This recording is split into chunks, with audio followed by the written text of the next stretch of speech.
Welcome to Books, Booze, and Murder Campfire Chats. I'm Anna. I'm Alexa. We're two besties who love to read and, like many, have a fascination with true crime. And with summer in full force, well, at this point, winding down, as many people know, this is our summer spinoff where we talk about just books. Well, it's not just books, but books is the only thing we cover, no true crime.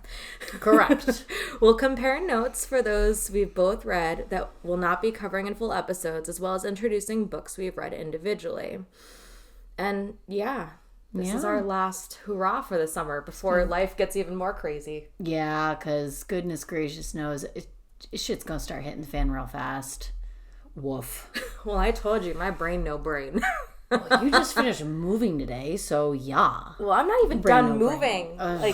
So I've mentioned this before. We're in the process of moving, mainly so that we can save money to eventually buy a house. And in this economy, that's not easy. Freaking impossible. So we're moving from a small house into 1.5 rooms and a bathroom. I'm so sorry. It is what it is. Storage units are a thing. Mm-hmm. Like, not like the storage units where you rent a unit. Like, there's none of those available. Which is amazing to me.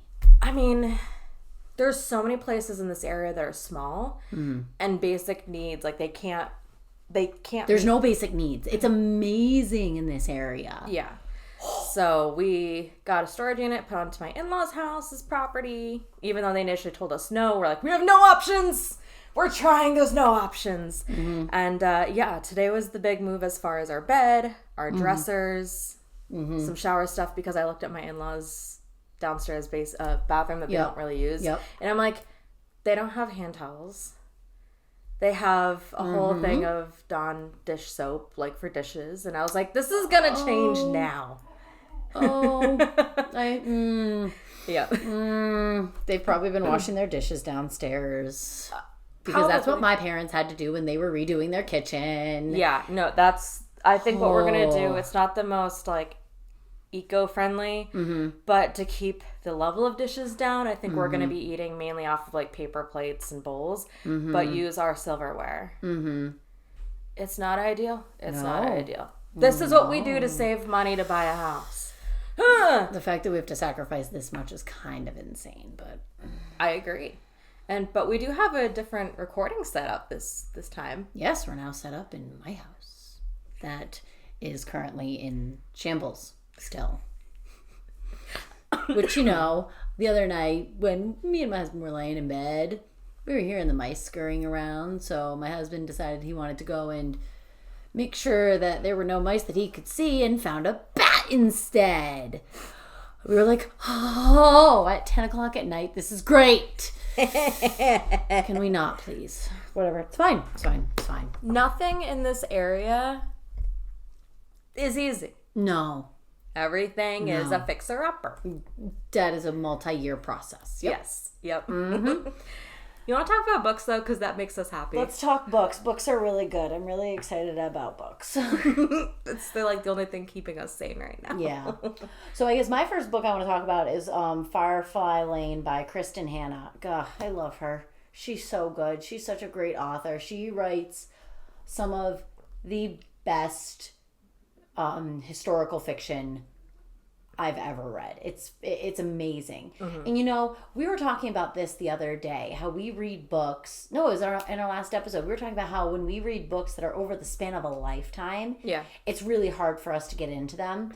This book does that, and I did not lose interest for a second. Okay, so this was the exception. This was an exception. It was so well written and just followed the story of the two best friends. And of course, I'm not going to ruin anything too much, because we're going to cover this one in a later episode. Yeah. But this was like one of the few books that I've actually finished in the past month, 2 weeks since. And I'm just like, I've not had a chance to like do anything. Yeah. And it's so weird. I felt like I've been reading for my class, and then all of a sudden my class was over, and I'm just like, my brain now wants to shut down, and like shut down hard, where even books are hard, which is saying something. Yeah. But Firefly Lane, two best friends from the time they were like 14 years old to being adults in their 50s. So actually, this is one that's on Netflix, right, as a series? I don't know. Yeah. I believe it's on Netflix as a series. I'm going to look now because I'm very intrigued by that. Because then, of course, I think I told you this, I accidentally read the sequel to Firefly Lane. There's a sequel? There is, and I have it. But so there's a sort of sequel where you could have read the second one before you read the first one, and you would have still understood everything, sort of, kind of. Mm-hmm. But so I accidentally read the second one before I read the first one. Oh. Interesting. Mm-hmm. This was a while ago. I think I listened to it, but I do own it as well as paperback. Got it. Mm-hmm. Oh, that's awesome. It's pretty cool. This is going to be featured in a future episode, so this is definitely an exception, but who gives a fuck? I think it's December. Doesn't matter. Yeah, I think we're doing this one in December, but beside the point. But you loved it? I did love it. It, like, rips your heart out and makes you cry and all the things. Oh. But you know it's coming. Like, they start in the beginning of the book and you know it's coming. Got it. Okay. But it just builds the whole story. Got it. Oh. Yeah, because I just finished our August read, which our episode's going to come out in the next week or so. Mm-hmm. I just finished that the other night. Yeah, you were not... I just seem to pick, like, the worst books because you just get so unhappy with me when I suggest books that rip you apart. I was crying, Alexa. I was crying at the end. I was like, I believe it. No! Yeah, I texted you a picture of the book so you know what I was talking about. At 11 o'clock at night. Mm-hmm. I go, I adore you, but you're also the worst. That's like the second, at least the second or maybe third time that you've done that. It destroyed me. And the thing was, it does. Like, I mentioned this in our Instagram post, and I'll, like, go a little bit more in depth, obviously, during the episode. Mm-hmm. But as many people know at this point, I've read that book before. Mm-hmm. But my brain conveniently deleted some things out of my brain. Yes. And I had to be reminded again. Yes, because you read that book already a long time ago. But knowing that Firefly Lane, you know what the end is. Yeah. Okay, I can work with that. Yeah. You know the ending, and it just kind of builds onto it. So it's like you know it's coming, and it just hits you so much harder right there at the end. Yeah. Yeah. It's fine. It's like a Nicholas Sparks book. Frankly, I'm over him. He just writes. He writes them too sappy now. Like now that I'm an adult and I don't have like that whole love screen over my face, I guess. Where I'm like, that's inaccurate. That's bullshit. No way that's happening. Like I still feel like that sometimes, but yeah, I guess yes, because similar to a Nicholas Sparks book. Got it. Cool. Well, I'm excited to read that coming up. Okay, Love Hypothesis. You're up. Yeah, this is a book talk made me do it book. Yeah. Because I had done like one of those quizzes when we first launched our TikTok where I was like, I don't even know what the Love Hypothesis is. Mm-hmm. Well, I borrowed it from our local library. Mm-hmm. This one was interesting. It's definitely very much so like if you're in your 20s, you really like it. Mm-hmm. For us in our 30s, we're like, well, that's really cheesy. But the theme that I've definitely quickly gathered is Ali Hazelwood. She's a scientist. Mm-hmm. And so far, all of her books that I've read, that's the theme, is the characters are in school, in school, with the male character being a higher up as like a scientist at a school. Mm-hmm. So this one was this girl accidentally kisses like the most hated guy in the department. Yes. And it's a way for her to convince her best friend that she's actually into someone. So she was dating the main character. Olive was dating someone. And that didn't really pan out in the end. It happens. But that someone is really into her best friend. So she's insisting, no, like, best friend, like, you can date him. Like, it's okay. It's not sloppy seconds. It's fine. Right. Here's the proof. I'm going to go kiss a random person, and it happens to be, like, the head of a department for science. But I think what had me so annoyed, and maybe this is just the way women are in the science community. I am not a scientist. I know. Her level of confidence is so low. It's interesting. Yeah. So that's part of it. So they make a deal where she was like, okay, I want you to be my fake boyfriend, because she's like, oh shit. I think he approaches her. It's been a few weeks since I've read this, but he approaches her and he was like, okay, I'll pretend to be your fake boyfriend, but we need to date because the department, I need funding for my research. But they think that I'm going to be leaving. And if they see me starting to settle down with someone, I'm going to get the funding I need. Oh. And this is going to go on for a month. And a lot can happen in a month. So I thought overall it was really cute. I was definitely giggling at the end. And I think the one thing that's really important to clarify, if you haven't read this book, someone mentioned it's technically young adult. Yes. So that explains a lot about the context and how everything goes. Young adult, that's key. There's a little bit of smut for sure, but it's like, again, her level of confidence. I'm like, fucking, like, channel your inner confident woman, Olive. Let's God go. Damn it. Let's go. It was a quick mindless read. I enjoyed it. Good. I like that. And then you just finished a book, what, today? Today. Yeah. This morning I finished this one. And I really gotta say, I stumbled upon this book because it was the book that I finished another book, and then I didn't have my other book with me. But I needed a book to read, so I just grabbed it on Libby, and I loved this book. This was such a fun book to read. And it's literally talking about just two women that accidentally swap gym bags and how different their lives become because of that one incident. So, like, there's Sam, who works for a print company. She's in her 50s, so she's a little bit older, like starting to go through menopause possibly, going through all those different hormonal changes. And then she also has a new boss who just wants to beat her down at every chance because she's not as attractive and she's not a male. Meh. Which is kind of annoying. Yeah. But she tries her best. And so, of course, part of that is she goes out of the gym on this first day and she has the wrong gym bag, but she has this pair of red Christian Louboutin heels from this other gym bag, and she's forced to wear them for a day, and it gives her this weird confidence about her. Whereas, on the other hand, this other woman, Nisha, whose bag was stolen and has to take Sam's bag, has gotten back to her penthouse suite after 20 years of being married to this guy, finds she's been unceremoniously thrown out.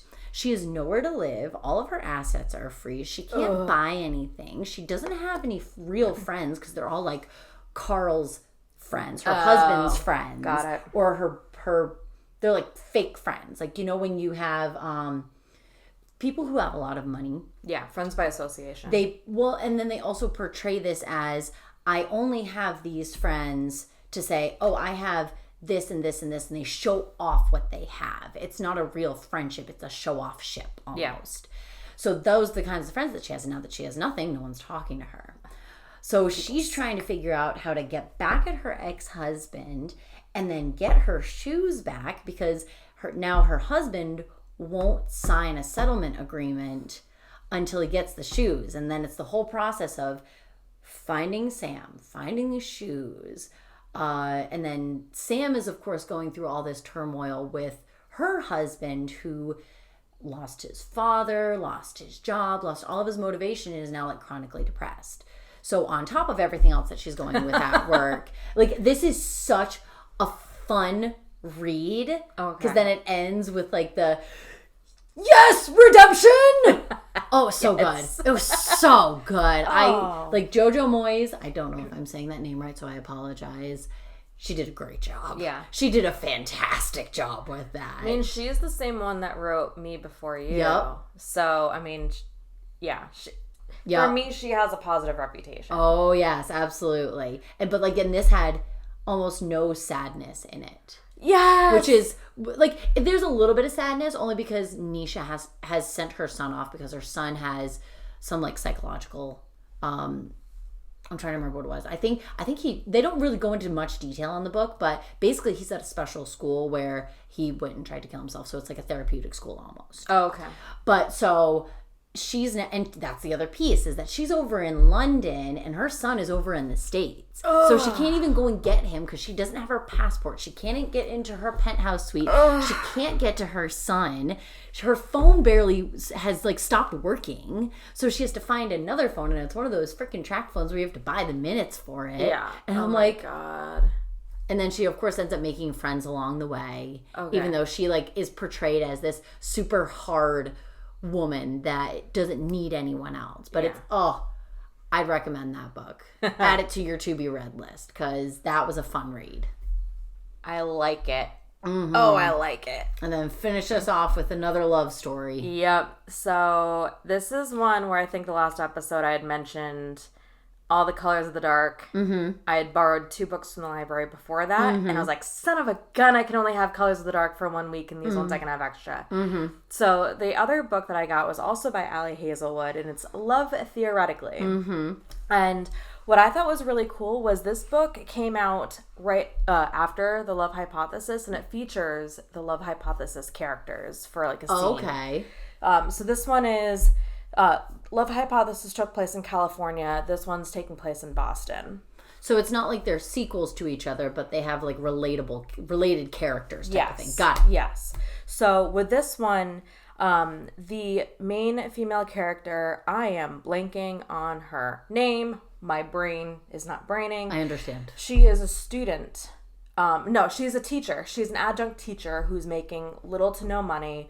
Her and her roommate, her and her roommate are living in a shithole. Mm-hmm. Like, it's just bad. Mm-hmm. And she ends up finding this job opportunity that she applies for. And at the same time, in being an adjunct, making no money, she's a professional, like, dater. Like, she will get hired by people to go on dates with them. There's no sex. There's no intimacy. Mm-hmm. It's just, she's there. She becomes whatever person, like that's what her thing is. She morphs her personality to be what people need. Mm-hmm. So that's like a big part of this book is the main guy character is like, I want to see the real you. And she's like, I don't know who that is anymore.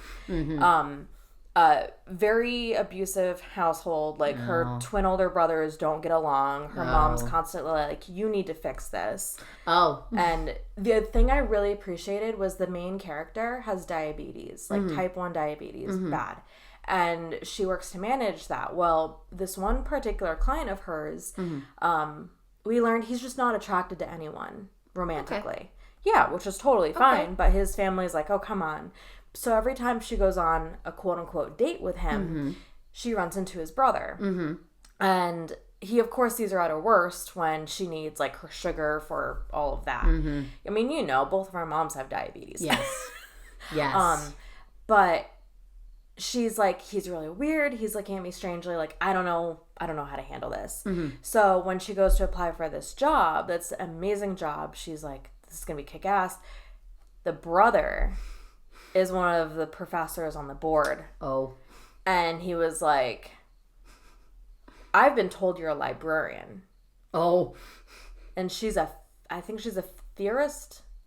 It's like physics. I'm not a science person. It's like theorist versus physicist and like how they butt heads and all of that. So she's like, you know what? I'm going to rock this interview process. I'm going to get this job. Mm-hmm. And so a lot of it's like discovery of the truth, how they come together. Obviously, they do end up together as a couple. There's a lot more smut in this one than there was in Love Theoretically. Okay. Which is why I was like, than Love Hypothesis. Yes. Sorry. I was like, I think I might like Love Theoretically more. Mm-hmm. There was a Murder, She Wrote reference in this book. Ooh. And I'm like, the grandma in me is like, yes! So I actually think I liked this one more than the Love Hypothesis. But the very end, like, she's also very self-conscious, like, because she has, like, whatever pod that, like, diabetics sometimes need. Mm-hmm. But I think it's, like, on her stomach. I think that's what it was. So, like, a lot of it was normalizing what many people are ashamed of or, like, want privacy. And the main male character is like, no, like, I want to see how this works so I can help you. And I was like, ugh! She loves cheese. Okay. Girl after my own heart right there. Thank you. Yep. Thank you. But at the very end, like, her confidence just radiates. Mm-hmm. And there's a connection at the very end that ties the main male character to someone in the main female character's life. And you're like, holy shit. So I just thought the storyline, I really enjoyed the storyline. I enjoyed It's Okay to Be Yourself. It just made me happy. Yay. I love that. So we're ending on a positive note. That's a positive. That was a pretty solid lineup of books that we had today. Yeah. I like it. Yeah, and so now, I guess, until next summer, we're going to be catching up on these very briefly during episodes, since free time, what's that? High soccer season and school and all the other books that I'm currently reading that are not even like they're sort of like for fun books. Yeah. But so they're more of like teaching books. Yeah. Which are not necessarily fun for everyone. I enjoy them because I find it very interesting the way they're set up sometimes, where I'm like, oh, that's cool. Oh, that's cool. Oh, I'll try that. Yeah. But they're not fun books for everyone. They're not novels. They're not fictional novels. Yeah. Correct. So yeah, this wraps up our 2024 lineup for Campfire Chats. We'll have to see what next year brings. I know. But either way, we're not done. We still have Books, Booze, Murder going on. Yes, we do. Thing. So again, that'll be coming out in the next week or so. I just picked my story last night. Oh, so exciting. Yeah. So we'll have to schedule a time to do that next week at some point. Yeah. It's something that I'd never heard of before, and I think it ties in really, really well with the concept. So, Nice. yeah. So how can people find us? So we are on Spotify, YouTube, and the Gram at Books, Booze, Murder. And then we are on TikTok at Books, Booze, Murder Pod. Gotta say, I'm really glad that you're running the TikTok social media side of everything, because I'm just like, no. Well, I get very anxious. the August production of everything has been slowed down due to caseload, workload, all of that. So I think it's gonna pick up once we get into a rhythm again. But life's been busy. Well, so let's go have some dinner. Yes. At takeout. Yes. Because life is busy and making dinner is overrated. Let's go have some beer. Yeah. I like it. I like it. All right. Until next time. Bye-bye. Toodles.